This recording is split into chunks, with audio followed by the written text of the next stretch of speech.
If you want a visual way to track your price targets over a specific amount of time, standard drawing tools won't cut it. Here is how to use the automated forecast measurement tool on TradingView. First, go to the left side toolbar and open the Forecasting and Measurement Tools menu. Select the Forecast tool. First, click your exact entry point on the chart.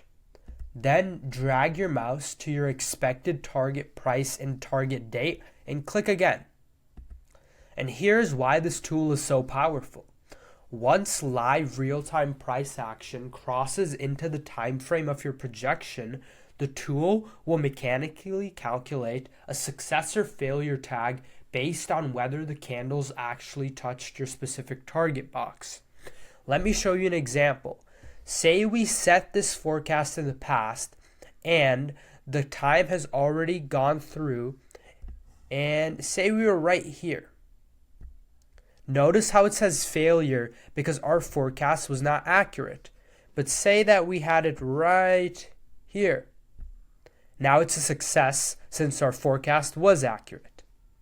Have a great day, guys.